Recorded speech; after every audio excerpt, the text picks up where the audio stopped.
আমাদের মনে রাগ, অভিমান, ভালোবাসা, ঘৃণা এমন অনেক ধরনের অনুভূতি রয়েছে। আর এদের মধ্যে একটা মারাত্মক অনুভূতি হলো ঘৃণা। বহুদিন ধরে ঘৃণাকে মনের মধ্যে পুষে রাখলে সেই ঘৃণা যে কতটা ভয়ঙ্কর রূপ ধারণ করতে পারে তা আজকের গল্পে আমরা ভালোভাবেই জানতে পারবো।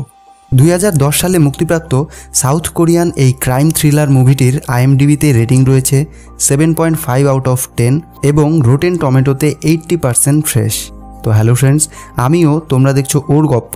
ওর গপ্পের পক্ষ থেকে আজকের পেশকাশ নো মার্সি।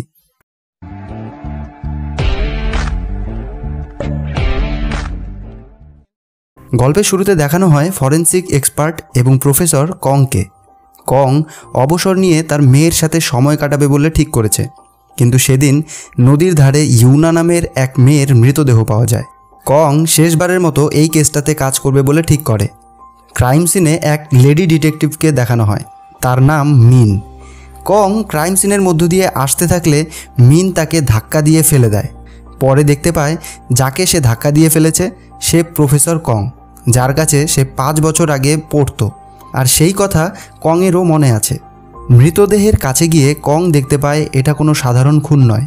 খুনি মৃতদেহের হাত, পা, গলা কেটে 6 টুকরো করেছে। সেখানে সমস্ত টুকরো থাকলেও মেয়েটির একটা হাত মিসিং রয়েছে। ল্যাবে অ্যাটপসি করার সময় কং সেই মৃতদেহের অনেক প্রশংসা করে বলে মেয়েটির পারফেক্ট বডি ছিল আর দেখতেও সে খুব সুন্দর ছিল। কং মিনকে জিজ্ঞেস করে, তোমার কি মনে হয়? মিন বলে, যদি আমি খুনি হতাম তাহলে ডেড বডিকে এমন জায়গায় লুকিয়ে রাখতাম যাতে পুলিশ খুঁজে না পায়। মিন নতুন পুলিশে জয়েন করেছে, তাই তার কথা কেউ শুনতে না চাইলেও কং মিনের ধারণাকে ভ্যালিড মনে করে।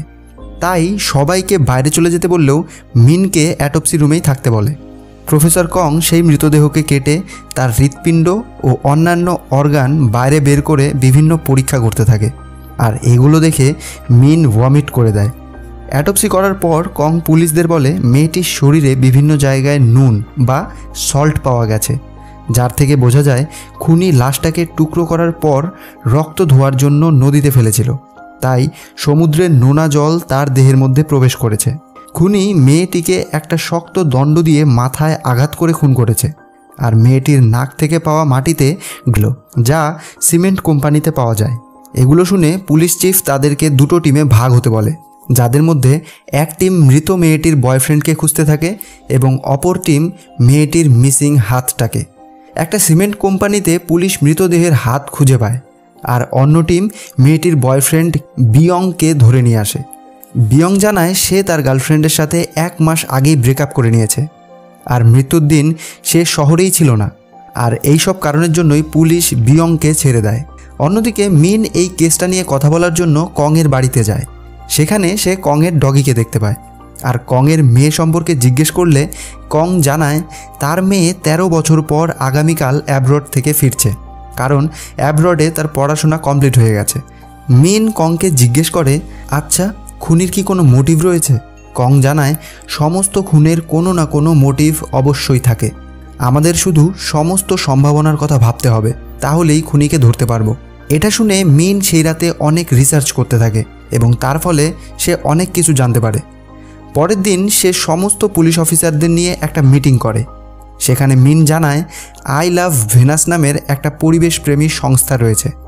তারা রোজ সেই সিমেন্ট ফ্যাক্টরির সামনে প্রোটেস্ট করছিল যাতে ওই ফ্যাক্টরিটা বন্ধ হয়ে যায়, কারণ ওই কোম্পানির জন্য কিয়ন নদীর অসুবিধা হচ্ছে। আর সেই প্রোটেস্টের যে লিডার ছিল তার নাম ছিল লি। লি এই প্রোটেস্ট নিয়ে একটা বইও লিখেছে, যেই বইতে লেখা আছে কিয়ন নদী সৌন্দর্যের দেবী ভেনাসের প্রতীক। আর সরকার ওই নদীর ওপর ড্যাম, ক্যানাল এইসব তৈরির প্রজেক্ট ওই কোম্পানিকে দিয়েছে, যার ফলে কিয়ন নদী 6টি ভাগে ভাগ হয়ে যাবে। এই সব থেকে আন্দাজ করা যায় এই খুনটা দলের লিডার লি করেছে। লি একজন পোলিও রোগী যার একটা পা বাঁকা, আর পুলিশ ক্রাইম সিন থেকে এমনই একটা পায়ের ছাপ পেয়েছে, তাই পুলিশরা বুঝে যায় যে লি এই খুনটা করেছে। পুলিশ চিফ লিকে গ্রেপ্তার করে আনতে বলে।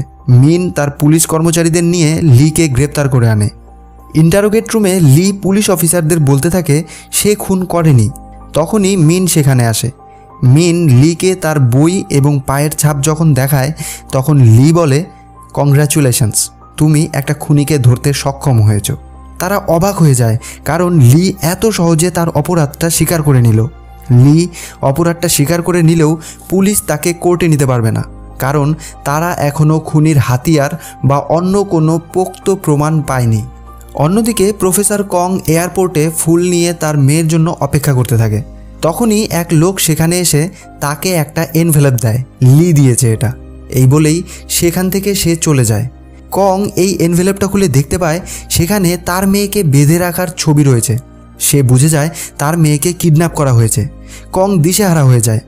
তখনই তার কাছে মিনের কল আসে। মিন ফোনে বলে, আমরা খুনিকে ধরেছি। প্রোটেস্টারদের যে লিডার ছিল লি, সেই হলো আসল খুনি। সে এটা স্বীকারও করেছে। আর এটা শুনে কং ছুটে তার গাড়িতে যায়, কারণ তাকে যে এনভেলপটা দিয়েছে সেটা লি পাঠিয়েছে। সে পুলিশ স্টেশন গিয়ে সোজা লিয়ের কাছে যায়। সেখানে এসে লিয়ের কাছ থেকে জানতে পারে তার মেয়ে 1 সপ্তাহ আগেই এসেছিল, আর তখনই তারা তাকে কিডন্যাপ করেছে। লি বলে, যদি তুমি তোমার মেয়েকে জীবিত দেখতে চাও তাহলে 3 দিনের মধ্যে আমায় নির্দোষ প্রমাণ করো, আমাকে এখান থেকে বের করো। লি আরও বলে, মানুষ তখন কমজোর হয় যখন তাদের কাছে হারানোর মতো কিছু থাকে। কং বলে, আমি কি তোমায় চিনি? লি বলে, তুমি আমায় না চিনলেও আমি তোমায় ভালো করেই চিনি। কং বাইরে এসে মিনকে জিজ্ঞেস করে তারা কি খুন করার অস্ত্রটা খুঁজে পেয়েছে। মিন বলে, না, সেটা পাওয়া যায়নি, কিন্তু একটা ইলেকট্রিক শ পাওয়া গেছে, যা দিয়ে মৃতদেহকে টুকরো টুকরো করা হয়েছিল। কং বলে, সেটা কোথায়? মিন জানায় ল্যাবে রাখা আছে। মিন তাকে এটাও জিজ্ঞেস করে তার মেয়ে ফিরেছে কিনা। কং বলে, আমার মেয়ে 1 সপ্তাহ পরে ফিরবে। কং ল্যাবে গিয়ে দেখতে পায় সেই অস্ত্রে রক্ত লেগে আছে, আর পরীক্ষায় যদি এই রক্ত মৃতদেহের রক্তের সাথে ম্যাচ করে তাহলেই লি খুনি প্রমাণিত হবে। কং ল্যাবের ডক্টরকে জিজ্ঞেস করলে সে জানায় এই পরীক্ষাটা সে পরে করবে, কারণ তার কাছে অলরেডি অন্যান্য জিনিস রয়েছে পরীক্ষা করার জন্য। কং সোজা তার বাড়িতে চলে যায়। বাড়িতে সে একটা সার্জিক্যাল নাইফ দিয়ে তার কুকুরের পা কেটে রক্ত নেয়, আর ল্যাবের ডক্টরকে কল করে অ্যাটপসি রুমে যেতে বলে। আর সেই সুযোগে সে ল্যাবে যায় এবং সেই শকে পরিষ্কার করে, তাতে কুকুরের রক্ত লাগিয়ে দেয়। তখনই সেখানে মিন চলে আসে। কং মিনকে বলে সে অ্যাটপসি করার জন্য এসেছে। সে মিনকে জিজ্ঞেস করে, আচ্ছা তোমার কি মনে হয় লি খুনটা করেছে? মিন বলে, হ্যাঁ অবশ্যই, সে স্বীকারও করে নিয়েছে। কং বলে, লি তার লাঠি ছাড়া চলতেই পারে না, সে কিভাবে একটা মেয়েকে খুন করবে, আর খুন করার পর তার মৃতদেহকে তুলে নিয়ে এত দূরে ফেলে আসবে? কং মিনের মাথায় সন্দেহ ঢুকিয়ে দেয়। মিন বলে, শুধুমাত্র অ্যাটপসি রিপোর্ট থেকেই বোঝা যাবে লি খুনটা করেছে কি না। এরপর কং লিয়ের সাথে দেখা করে। সে লিকে বলে, আমি সেই অস্ত্র থেকে রক্ত পরিষ্কার করে কুকুরের রক্ত লাগিয়ে দিয়েছি, এখন আমাকে আমার মেয়ের সাথে কথা বলিয়ে দাও। লি একটা নম্বরে কল লাগিয়ে বলে, আচ্ছা তুমি কি এখন প্রফেসর কংয়ের মেয়েকে খুন করে ফেলতে পারবে? এই বলতে বলতেই কং তার কাছ থেকে ফোন কেড়ে নেয়, এবং যখন সে কথা বলতে থাকে তখন সে দেখতে পায় লি একটা ভুল নম্বরে কল করেছে। কং লিকে প্রচুর মারতে থাকে। তখনই কংয়ের ফোনে কল আসে। ফোনে কংয়ের মেয়ে বলতে থাকে, আমায় বাঁচাও বাবা, এখান থেকে নিয়ে যাও আমায়, ওরা আমাকে মেরে ফেলবে, তুমি আমাকে বাঁচাও। কং কিছু বলার আগেই ফোনটা কেটে যায়। এরপর কং লিয়ের কাছে জিজ্ঞেস করে সেই অস্ত্রটা কোথায় যেটা দিয়ে সে খুন করেছে। লি বলে, আমি কি দিয়ে খুন করেছি সেটা গুরুত্বপূর্ণ নয়, আমি কেন খুনটা করেছি সেটা গুরুত্বপূর্ণ। কং এই কারণ খোঁজার জন্য বেরিয়ে যায়। কং সেই মৃত মেয়ে অর্থাৎ ইউনহার বাড়িতে চলে যায়। সেখানে সে একটা গ্রুপ ফটো দেখতে পায়, যেখানে তার সাথে আরও 2 মেয়ের ছবি ছিল। কং সেই মেয়ের সাথে দেখা করতে যায়, যে একজন পতিতা ছিল। সে তার কাছ থেকে জানতে পারে ইউনা বেশিরভাগ সময় তার বয়ফ্রেন্ড বিয়ংয়ের সাথে কাটাতো। আর অন্যদিকে পরের দিন সকালে সেই ইলেকট্রিক শয়ের রিপোর্ট দেখে মিন অবাক হয়ে যায়, কারণ রিপোর্ট অনুযায়ী সেই রক্ত একটা কুকুরের রক্ত ছিল। পুলিশ চিফ তাদেরকে খুনের অস্ত্রটা খোঁজার অর্ডার দিয়ে দেয়। আর এদিকে কং ইউনার বয়ফ্রেন্ডকে খুঁজতে থাকে। তখনই তার কাছে মিনের কল আসে। মিন বলে, কোথায় আছো তুমি? আমার অ্যাটপসি রিপোর্টটার দরকার। কং বলে, আমার শরীর খারাপ, তাই বাড়িতেই আছি, অ্যাটপসি রিপোর্টটা এখনও তৈরি করতে পারিনি। মিন বলে, পুলিশ চিফ খুনের অস্ত্রটা খোঁজার জন্য পুলিশ পাঠিয়েছে। এটা শুনেই কং গাড়ি নিয়ে সোজা লিয়ের বাড়ি চলে যায়। সেই বাড়িতে অনেক খোঁজাখুঁজি করার পরেও সে কোনো অস্ত্র খুঁজে পায় না, কিন্তু একটা ছবি দেখতে পায়, যেই ছবিতে লিয়ের সাথে সেই লোকটা ছিল যে এয়ারপোর্টে তাকে এনভেলপ দিয়েছিল। তখনই সেখানে পুলিশ চলে আসে, আর লুকোতে গিয়ে দেয়ালে থাকা একটা লোহা তার পিঠে গেঁথে যায়। অনেক কষ্ট হলেও সে চুপচাপ লুকিয়ে থাকে। পুলিশ সেখান থেকে খুনের অস্ত্রটার সাথে সাথে লিয়ের সার্জিক্যাল নাইফটাও পেয়ে যায়, যেটা তাড়াহুড়োতে লি সেখানে ফেলে রেখেছিল। এইসব নিয়ে পুলিশ সেখান থেকে চলে যায়। অন্যদিকে মিন কংয়ের বাড়িতে গিয়ে দেখতে পায় কুকুরের পায়ে কাটা রয়েছে। তাই জন্য সে কুকুরটাকে নিয়ে ডক্টর কাছে যায়। ডক্টর বলতে থাকে এই কাটা কোনো সাধারণ কাটা নয়, এটা ইচ্ছে করেই কেউ কেটেছে। তার চেয়ে বড় কথা হলো এটা কোনো সাধারণ ছুরি দিয়ে কাটা হয়নি, বরঞ্চ একটা সার্জিক্যাল নাইফ দিয়ে কাটা হয়েছে। মিন এটা শুনে অবাক হয়ে যায়। অন্যদিকে কং সেই ছবিটা নিয়ে স্ক্যান করে তার বন্ধুকে পাঠাতে থাকে আর জানতে চায় সে তাকে চেনে কি না।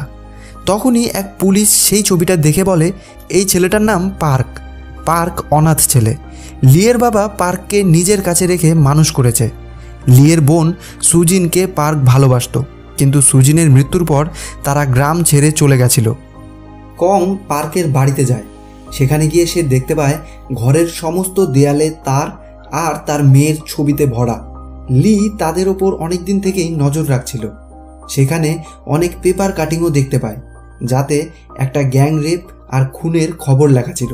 তখনই সেখানে পার্ক চলে আসে। প্রফেসর কংকে দেখে পার্ক পালাতে থাকে এবং কংও তার পিছু করতে থাকে। রাস্তায় গাড়ির সাথে ধাক্কা লাগার পরেও কং দৌড়াতে থাকে। আর যখন কং পার্কের কাছে যায় তখন পার্ক কংকে মারতে থাকে। কং বারবার জিজ্ঞেস করতে থাকে আমার মেয়ে কোথায়, কিন্তু পার্ক তাকে বলে না। সে বলে যদি তুমি তোমার মেয়েকে দেখতে চাও তাহলে এসবে মাথা না ঘামিয়ে লিকে ছাড়ানোর ব্যবস্থা করো, তাহলেই তোমার মেয়েকে তুমি জীবিত অবস্থায় দেখতে পাবে। কং সেখান থেকে অ্যাটপসি রুমে চলে আসে।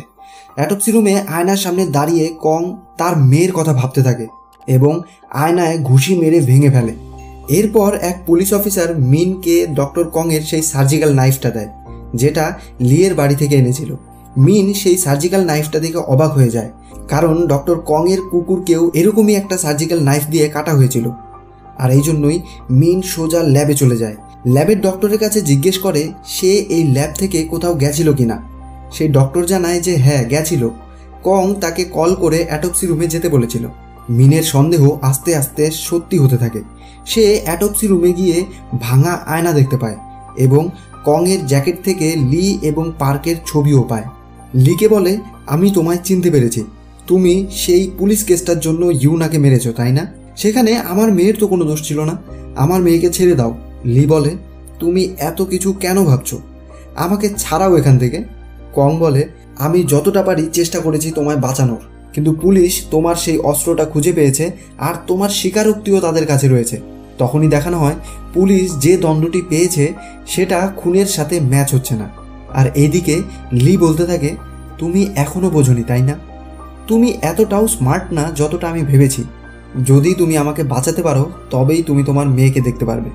এরপর কং যখন সেখান থেকে বাইরে আসে তখন মিন তাকে প্রশ্ন করতে থাকে।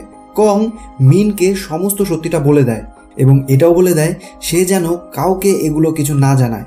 যদি জানায় তাহলে সে তার মেয়েকে আর ফিরে পাবে না। মিন লি আর কংয়ের মধ্যেকার কানেকশন খুঁজতে থাকে, এটা জানার জন্য যে লি কেন কংয়ের মেয়েকে কিডন্যাপ করলো। তখনই সে দেখতে পায় লিয়ের বোনের রেপ করার পর তাকে খুন করা হয়েছিল আর সেই ডেড বডির অ্যাটপসি করেছিল কং। সে তার বন্ধুর কাছে এই কেসটার ফাইলটা চায় এই কেস সম্পর্কে আরও জানার জন্য। আর এরপর সে লিয়ের কাছে যায় এবং বলে কেন কংয়ের মেয়েকে কিডন্যাপ করেছো তুমি? লি বলে তুমি প্রফেসরকে কেমন মানুষ মনে করো? মিন বলে আমি তাকে ভালো মানুষ মনে করি, আমি তাকে শ্রদ্ধা করি। লি বলে তোমার ধারণা ভুল। এই বলে সে তার লাঠিটা মিনকে দিয়ে দেয় এবং বলে এটা দিয়েই আমি খুন করেছি। অন্যদিকে কং ইউনার পতিতা বান্ধবীকে ইউনার বয়ফ্রেন্ড বিয়ংয়ের কাছে পাঠায়। সেই পতিতা বিয়ংয়ের সাথে শারীরিক সম্বন্ধ করে এবং বিয়ংয়ের সিমেন্ট নিয়ে এসে কংকে দেয়। কং তাকে এই কাজের জন্য টাকা দিতে চাইলে সে টাকাটা নেয় না। সে বলে আমি এটা করছি যাতে ইউনার খুনি শাস্তি পায়। কং চুপ করে থাকে, কারণ সে এর সাহায্যে খুনিকে শাস্তি দেবে না, বরঞ্চ তাকে শাস্তির হাত থেকে বাঁচাবে। তখনই সেখানে মিন চলে আসে, কিন্তু পার্ক পেছন থেকে এসে মিনের মাথায় আঘাত করে দেয় এবং কংকে চলে যেতে বলে। মিনকে হসপিটালে নিয়ে যাওয়া হয় এবং কং অ্যাটপসি রুমে চলে আসে। সে বিয়ংয়ের সিমেন্ট আর তার ফিঙ্গারপ্রিন্ট ইউনার বডিতে লাগিয়ে দেয়। এর ফলে অ্যাটপসি রিপোর্টে এটা একটা রেপ এবং মার্ডারে পরিণত হয় এবং বিয়ং হয়ে যায় তার খুনি।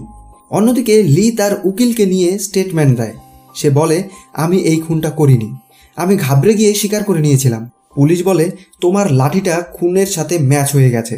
লি বলে, আমি একাই কি পঙ্গু যে লাঠি ব্যবহার করি? আসলে এই সব কিছু তাকে কং শিখিয়ে দিয়েছিল এবং সেই লাঠিটা পুলিশকে দিতে বলেছিল যাতে পুলিশ সেটা নিয়ে ব্যস্ত থাকে এবং কং তার এই সমস্ত কাজ করতে পারে। পুলিশ চিফ বলে, ঠিক আছে, তোমাকে কোর্টে তুলবো আর বিচারক ঠিক করবে তুমি দোষী নাকি নির্দোষ। কিন্তু তখনই একজন এসে অ্যাটপসি রিপোর্টটা পুলিশ চিফকে দেখায়। পুলিশ চিফ দেখতে পায় রিপোর্ট অনুযায়ী লি নির্দোষ এবং ইউনার বয়ফ্রেন্ড বিয়ং দোষী। পুলিশ বিয়ংকে ধরে আনতে বলে এবং লিকে ছেড়ে দেয়। মিনের বন্ধু লিয়ের বোনের রেপ কেসের ফাইলটা মিনকে দেয়। মিন দেখতে পায় কং দুটো অ্যাটপসি করেছিল।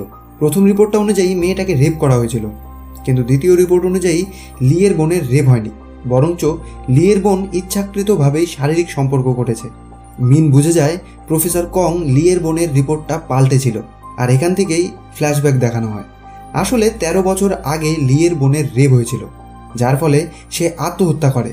আর তখন কংয়ের মেয়ের একটা অনেক বড় রোগ হয়, যার জন্য তার বোন ম্যারো ট্রান্সপ্ল্যান্ট করাতে হতো, আর এই জন্য প্রচুর টাকার প্রয়োজন।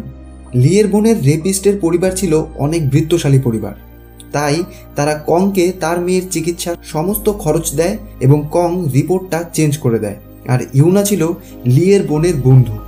ইউনাও সেখানে মিথ্যে সাক্ষী দেয়, আর এর ফলেই সেই রেপিস্টরা নির্দোষ প্রমাণিত হয় এবং ছাড়া পেয়ে যায়।